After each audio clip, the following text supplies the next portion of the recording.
Hey, what's up sa inyo mga amigo? Alright, so for today's video, mag-home service tayo. At nakikita nyo, sobrang dilim ngayon dito sa studio kasi nga brown out. Pero doon tayo ngayon sa Antipolo. Racket, kaya goods lang. So walang problem. Magpapack up lang ako ng mga gagamitin natin. Let's go! Ako si Daniel at iniwan ko lahat para sa tattoo. Ngayon, isa na akong amateur tattoo artist. Meaning, hindi pa masyado magaling o bago pa lang nag-aaral mag-tattoo. Pero lahat naman nag-uumpisa sa simula. Kailangan lang huwag tayo sumuko para may marating.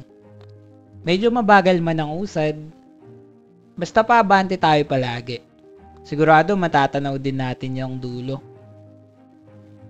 Halos isang buwan na rin na nagbukas ako ng tattoo shop sa Tanay. Marami ang nagduda. Siyempre, wala pang bunga. Wala silang pakialam sa pagtatanim. Kasi gusto lang nila mamitas. Sa pagnenegosyo, di lang dapat matigas mukha mo. Kasi dapat matigas din ang loob mo, lalo na sa mga opinion ng iba. Wala namang masama sa criticism, lalo na kung constructive. Yung mga comment na makakatulong sa development mo. Ganon. Di lang talaga may iwasan na malito. Lalo na iba-iba sila ng sinasabi. Yung iba, gusto bagalan mo. Yung iba naman parang may mga lakad. Nagmamadali sa dapat na maging ikaw. Sa mga dapat meron ka na. Sa lugar na dapat, andun ka na. On the way na ako. Kalma lang naman.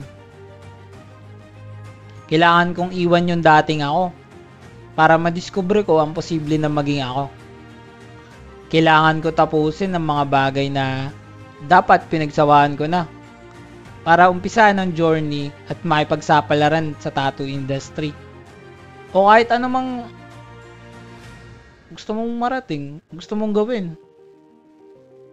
Ako nga sinanla ko na lahat ng oras ko para itaya yung buhay na meron ako ngayon. Di man sigurado na mananalo pero ganun talaga, natural lang naman matalo.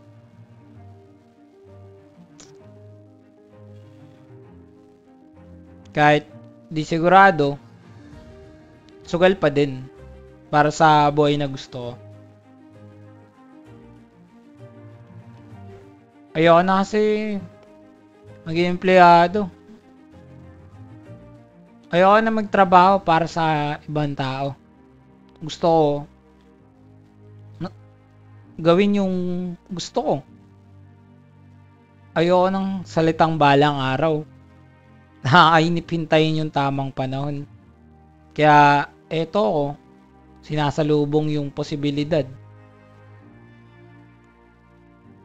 Aasa ako. Okay lang naman masaktan. Ang ayoko yung maghintay sa wala. Hintayin kung ano yung mangyayari sa akin nang wala akong ginagawa. Hintayin yung pagkakataon na parating. Gusto ko ako yung gumawa ng destiny ko. Gusto ko ako mismo yung magpapasya ng mangyayari sa buhay ko.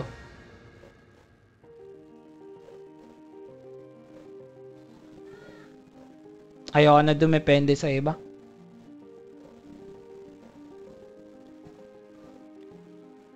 Mahirap kung mabubuhay ka para sa kanila.